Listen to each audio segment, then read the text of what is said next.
मुग्धा और उसकी सास के बीच पूरा समय सास के किसी न किसी काम को लेकर मतभेद चलते ही रहते हैं। बहू, ओ बहू, जरा चाय बना दे। मुग्धा चाय लेकर आती है। ये लीजिए, और कुछ चाहिए? अरे नहीं, बस चाय पीने का मन था। जाओ, तुम दूसरा काम करो।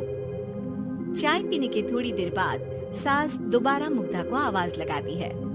अरे बहू रे, आओ बहू, जरा हलवा तो बना दे, मीठा खाने को मन हो रहा है। इसी तरह मुग्धा की सास पूरा समय कोई ना कोई काम बताकर उसे रसोई से बाहर तक निकलने नहीं देती। कभी चाय, कभी हलवा, कभी पानी तो कभी दूध, हर समय खाने को चाहिए और उसके लिए अपने हाथ पर बिल्कुल नहीं हिलाने। परेशान किया हुआ है इन्होंने। सास की जबरदस्ती परेशान करने की आदतों से दुखी मुग्धा एक शाम सचिन के साथ अपने कमरे में बैठी हुई बात कर रही होती है। सुनो जी, मम्मी जी की ये जानबूझकर मुझे परेशान करने की फरमाइशों से मैं बहुत फ्रस्ट्रेट हो चुकी हूँ। पूरे दिन में एक सेकंड का आराम नहीं मिलता। रसोई से बाहर कदम रखती नहीं कि बहू ये बना दे, बहुरी वो बना दे। अरे इनकी फरमाइशें चलती ही रहती है। अरे मुग्धा, माँ खाने की शौकीन है, पर उम्र हो चली है, खुद खाना नहीं बना सकती, इसलिए तुमसे बोलती है। अरे तो शौक भी उम्र देख कर रखने चाहिए ना। समझ में नहीं आता, हर समय फेविकॉल का जोड़ लगाए सोफे से चिपकी बैठी रहती है। इतना सब डाइजेस्ट कैसे हो जाता है उन्हें? अरे तुम मेरी माँ से इतनी नफरत कैसे कर सकती हो? मैं उनसे नफरत नहीं करती जी, बस परेशान हूँ। जहाँ मुग्धा अपने पति से ये सब बोल रही होती है, वहीं उसकी सास भी कमरे के बाहर दरवाजे से कान लगाए सारी बातें सुन रही होती है और अगली दोपहर रसोई में मुग्धा के पास जाती है। बहू, आज ना मेरा कुछ मसालेदार खाने का मन है। तो चाय बना दूं? मुझे बहुत पसंद है। अरे ना, ऐसा कर लिट्टी चोखा बना ले। और हाँ, जितना मसाला बातों में मिलाकर पति को सुनाती हो ना, सब्जी में भी वैसे ही डाला करो, खाना स्वादिष्ट बनेगा। सास की बात सुनकर मुग्धा हैरान रह जाती है। मतलब अब पूरा समय मुझ पर हुक्म चलाने के साथ बंद कमरे में हुई पति पत्नी के बीच की बातें भी सुनती है। अरे बात जब मेरी थी तो सुनने में क्या दिक्कत है? ये कहकर सास वहाँ से चली जाती है। अरे अब तो हद पार हो गई, इस तरह से तो ये मेरा जीना मुश्किल कर देंगी।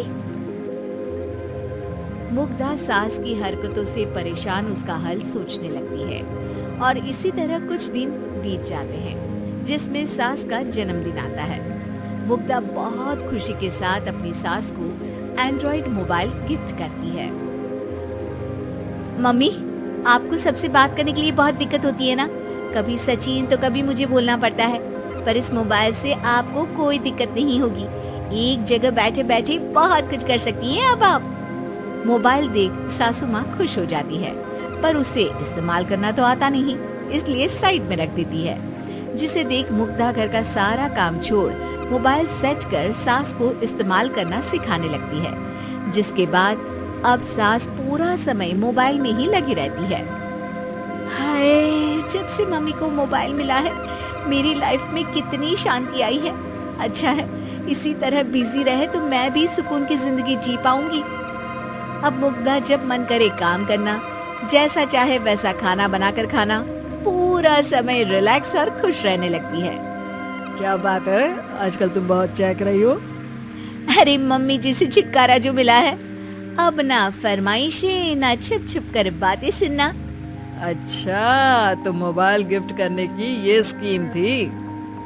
इसी तरह दिन बीतते हैं और अब मोबाइल पर लगी सास फरमाइशों की जगह सवालों के लिए बहू को आवाजें लगाना शुरू कर देती है। अरे बहू सुन तो, देख जरा किसी का फोन क्यों नहीं मिल रहा? रिचार्ज खत्म हो गया है, पर अभी 4 दिन पहले ही तो मैंने किया था, इतनी जल्दी कैसे खत्म हो गया? अरे मैंने कल तेरी कनाडा वाली मौसी सास से 3 घंटे बात की थी ना। क्या? इतना महंगा तो मोबाइल भी नहीं आया जितना महंगा इसका रिचार्ज पड़ रहा है। इसके बाद तो जैसे मुग्धा के दिन के 24 घंटे में से 20 घंटे सास के पास उनकी मोबाइल रिलेटेड प्रॉब्लम सॉल्व करने की ड्यूटी ही बन जाती है। अरे मुग्धा, ये मोबाइल में अचानक तेरी मौसी सास की शक्ल क्यों दिखने लगी और ये तो हिल भी रही है। मम्मी, ये गूगल डुओ का वीडियो कॉल है।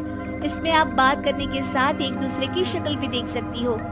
अच्छा, ये तूने मुझे पहले क्यों नहीं बताया?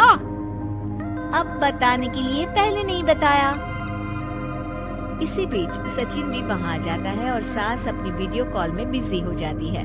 क्यों, सास बहू में क्या गपशप चल रही है? इसे गपशप नहीं, दिमाग का दही होना बोलते हैं। पर तुम तो मम्मी को मोबाइल देकर बहुत खुश थी, फिर क्या हुआ? हाँ, उसका सुकून भी कुछ ही दिन मिला। अब घर के टंटे खत्म हुए तो मोबाइल की टिंग टिंग शुरू हो गई। देखो भाई, कुछ पाने के लिए कुछ खोना तो पड़ता है। आखिर तुमने मोबाइल अपने फायदे के लिए ही तो दिया है, तो फिर सवालों के जवाब भी देने पड़ेंगे, क्योंकि जब तक उनके हाथ में ये फुथरू रहेगा तुम्हारी लाइफ में प्राइवेसी और सुकून रहेंगे। कहने का मतलब है अगर इससे प्यार बढ़े तो दाग अच्छे हैं। अरे मुझे पहले दिन से ही पता है मोबाइल किस मकसद से दिया गया है। भूलो मत, इससे पहले मैं बातें ही सुनती थी। सास की ये बात सुनकर मुग्धा शॉक में और सचिन हंसता रह जाता है।